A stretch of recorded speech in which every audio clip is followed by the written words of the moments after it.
Dobro. History. Archive.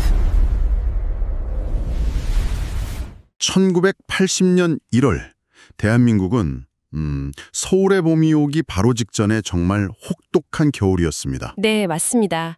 12.12 군사반란 직후였으니까요. 그 서슬퍼런 계엄령 아래 모든 것이 그냥 꽁꽁 얼어붙어 있었죠. 그렇죠. 바로 그때였습니다.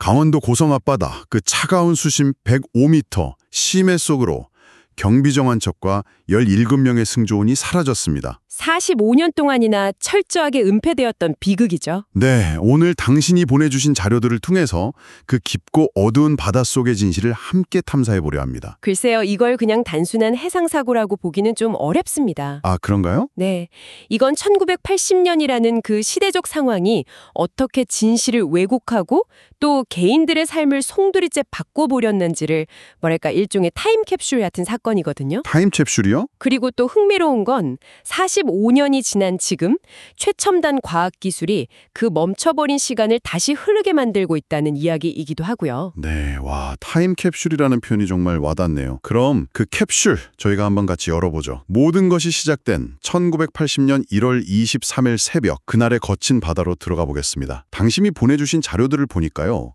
이 사건을 제대로 이해하려면 당시 시대적 배경을 먼저 짚어야 할 것 같아요. 네, 그게 핵심이죠. 12.12 군사반란으로 전두환 신군부가 막 군권을 장악했던 정말 살얼음판 같은 시점이었잖아요. 그렇죠. 모든 게 통제되던 시기였습니다. 그런데 왜 하필 이 사고가 그토록 조용히 아무도 모르게 묻혀야만 했을까요? 당시 신군부에게 가장 중요했던 구호가 바로 안보, 그리고 사회 안정이었습니다. 아, 그렇죠. 집권 명분이었으니까요. 바로 그겁니다.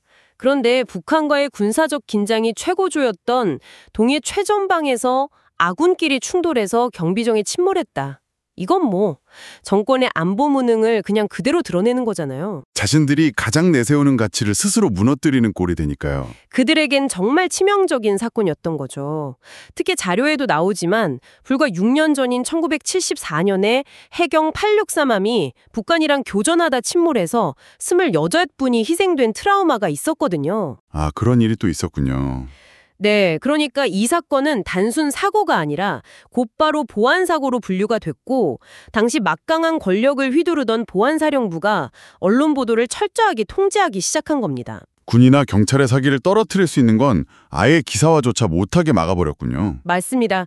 정권의 무능을 조금이라도 비출 수 있는 건 전부 삭제되거나 축소된 거죠. 그렇게 정치적인 이유로 진실이 덮이는 동안에 바다에서는 정말 끔찍한 일이 벌어졌습니다. 네. 1월 23일 새벽 파고가 3에서 4m에 눈보라까지 몰아쳤다고 하죠. 상상하기 힘든 악천후였습니다. 근데 그런 상황에서 60톤급의 작은 72정이 200톤급 207함하고 충돌했다는 건데 제가 자료 속 재원을 보니까요.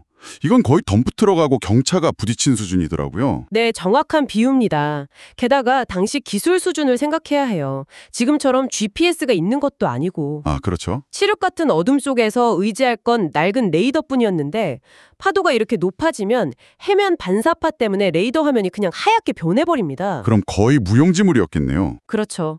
오직 지도와 나침반에만 의존해서 거의 뭐 추측 항법으로 움직여야 했던 겁니다. 와, 상상망에만 아찔합니다.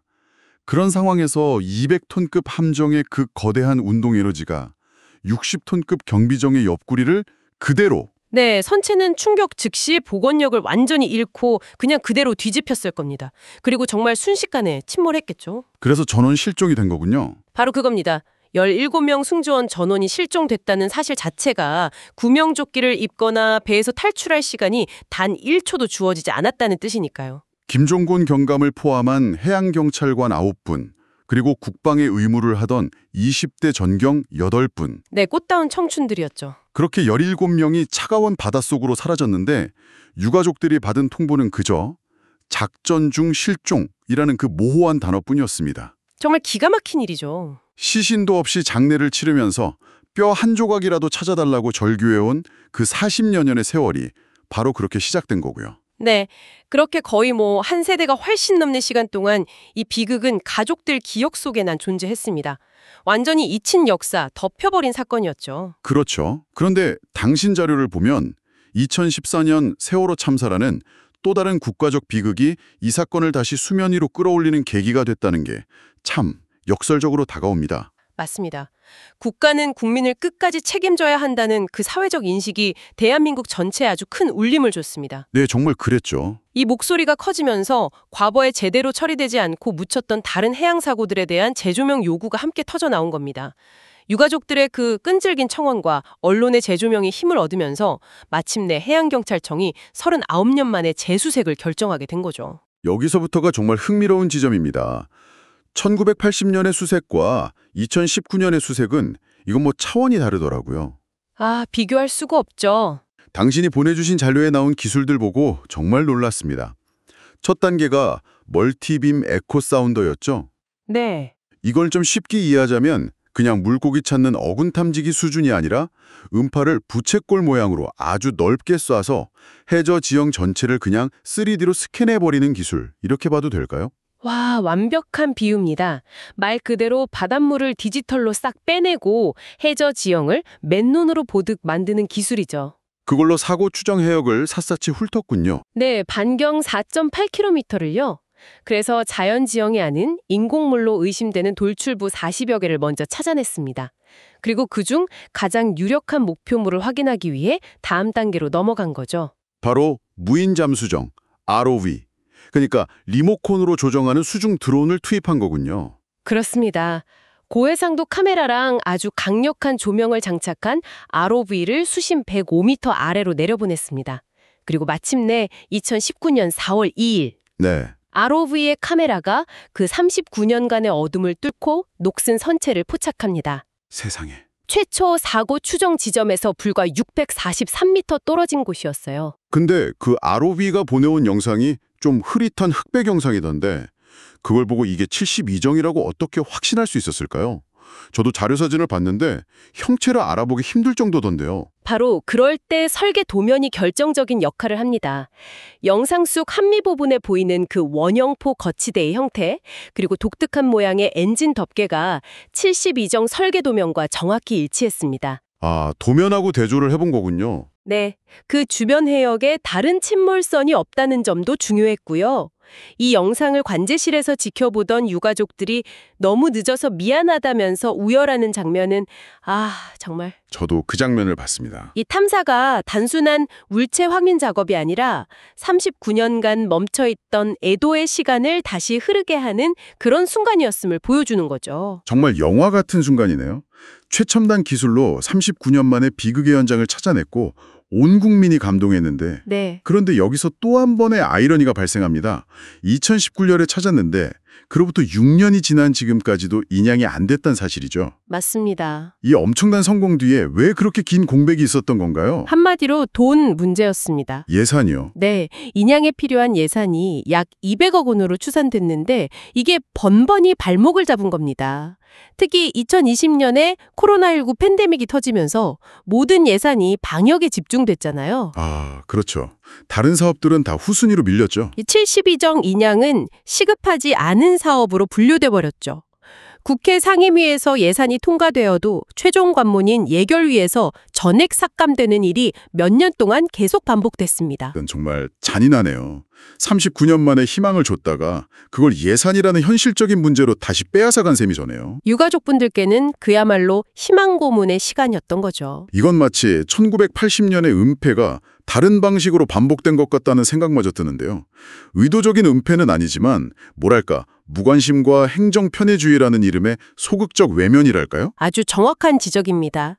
하지만 침몰 45주기가 되는 2025년에 맞아서 분위기가 완전히 바뀌기 시작했습니다. 아, 다행이네요. SBS 꼬리에 꼬리를 무는 그날 이야기 같은 방송을 통해서 이 사연이 다시 한번 국민적 공감대를 얻었고요.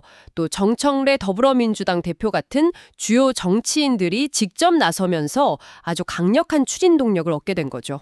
그리고 마침내 인양을 위한 마지막 기술적 관문을 통과하게 됩니다. 바로 포화 잠수 작전. 네, saturation diving. 이 부분은 정말 SF 영화의 한 장면 같았습니다. 해군 최신의 잠수함 구조함인 강화도함에서 SSU 대원들이 직접 105m 바닷속으로 들어왔다는 건데 이게 일반 잠수와는 개념 자체가 다르다고요. 네, 수심 105m는 수압이 11.5기압에 달해서 인간이 맨몸으로 그냥 내려가면 1분도 못 버팁니다. 1분도요? 네, 질소 마취나 산소 중독으로 사망하게 되죠. 포화 잠수는 이 문제를 극복하는 최첨단 기술인데요. 잠수사들이 배 위에 있는 고압 챔버에 들어가서 며칠 동안 생활을 해요. 챔버 안에서요? 네.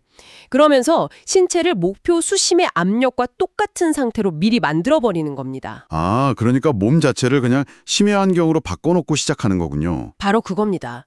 몸이 이미 심해 압력에 적응했기 때문에 잠수정을 타고 내려가서 몇 시간이고 장시간 작업이 가능해지는 거죠. 와, 대단하네요. ROV가 멀리서 눈으로 보는 거였다면 포화 잠수는 해군 SSU, 즉 해난 구조전대의 최고 정예 요원들이 직접 선체를 만져보고 부식 상태와 강도를 측정한 겁니다. 아, 직접 확인을 했군요. 네, 이 조사를 통해서 마침내 인양 시 선체 붕괴 위험을 충분히 관리할 수 있고 기술적으로 인양이 가능하다는 최종 결론을 얻게 된 겁니다. 자, 그럼 이 모든 것을 종합해보죠. 기술적인 문제도 해결됐고 정치적인 의지도 생겼습니다. 네. 하지만 여전히 누군가는 물을 수 있어요. 45년이나 지난 침몰선 하나 인양하자고 200억 원이라는 막대한 세금을 쓰는 게 맞느냐고요. 그렇죠. 충분히 나올 수 있는 질문입니다. 당신이 보내주신 자료들을 깊이 들여다보니까요. 이건 단순히 녹슨 쇳덩이를 건져 올리는 문제가 아니라는 확신이 들었습니다. 맞습니다. 이건 국가의 정체성에 대한 질문과도 같아요. 가장 핵심적인 이유는 국가의 무한 책임이라는 원칙입니다. 국가의 무한 책임. 국가의 명령으로 최전방 영해를 지키다 순직한 군인과 경사를 그대로 차가운 바다에 45년간 방치한다는 건 국가가 스스로의 존재 이유를 부정하는 것과 같습니다. 이 인양은 국가와 국민 사이에 끊어졌던 신뢰의 고리를 45년 만에 다시 잇는 아주 상징적인 행위인 셈이죠. 단순히 과거를 수습하는 걸 넘어서 미래를 향한 약속이 될 수도 있겠네요. 국가를 위해 희생하면 국가는 당신을 끝까지 책임진다는. 바로 그 약속입니다. 그리고 또 하나, 역사적 진실 규명이라는 중요한 의미도 있죠. 이건 뭐 법의학적인 조사와도 같아요. 법의학적인 조사요? 네, 선체를 인양해서 충돌 부위, 조타 장치, 엔진 같은 것들을 정밀 분석하면 1980년 당시에 군사 정권이 서둘러 덮어버렸던 사고의 진짜 원인을 과학적으로 밝혀낼 수 있습니다. 아, 당시 칠의정이 정말 회피기동을 했는지 아니면 뭐 기계적 결함은 없었는지 같은 것들이요. 그렇죠. 그런 질문들에 대한 답을 찾는 겁니다. 이것이야말로 17명 승조원의 명예를 제대로 회복시켜주는 길이고요. 그리고 무엇보다 이 모든 이유를 관통하는 가장 근본적인 이유가 있겠죠? 바로 남겨진 사람들의 시간입니다. 네. 자료에서 본 유가족 강태균 부회장의 그 말이 계속 귓가에 맴돕니다. 부모님들이 모두 연세가 80, 90대이십니다. 돌아가시기 전에 자식뼈 한 조각이라도 찾아서 양지 바른 곳에 묻어드리는 게 마지막 소원입니다. 이 한마디가 모든 걸 설명하죠. 45년 동안 시신도 없이 제사를 지내야 했던 그분들의 멈춰버린 시간을 다시 흐르게 해드리는 것. 이건 비용의 문제가 아니라 우리가 지켜야 할 최소한의 도리이자 치유의 시작인 겁니다. 1980년 군사정권의 어둠 속에서 국가에 의해 강제로 잊혔던 해경 72정. 39년 만에 과학의 힘으로 그 모습을 드러냈고 이제 45년 만에 다시 국가의 의지로 가족의 품으로 돌아올 준비를 하고 있습니다. 네. 수심 105m 아래 17명의 영웅들은 여전히 그날을 기다리고 있는 셈이네요. 그렇습니다. 그래서 이 인양은 단순히 과거의 비극을 건져 올리는 행위를 넘어섭니다. 2025년의 대한민국이 국가의 품격과 책임을 어떻게 증명할 것인가에 대한 우리 시대의 대답이 될 겁니다. 이 인양이 성공적으로 이루어진다면 우리는 17명의 영웅을 되찾는 동시에 또 다른 질문과 마주하게 될지도 모릅니다. 만약 인양 후 과학적 조사를 통해 사고의 원인과 책임 소재가 명확히 밝혀진다면 45년이라는 시간이 흐른 지금 우리는 그 책임을 어디까지 물을 수 있을까요? 진정한 역사적 정의는 과연 무엇인지 이 깊은 바닷속 이야기가 당신에게 던지는 질문에 대해 함께 고민해 보시면 좋겠습니다.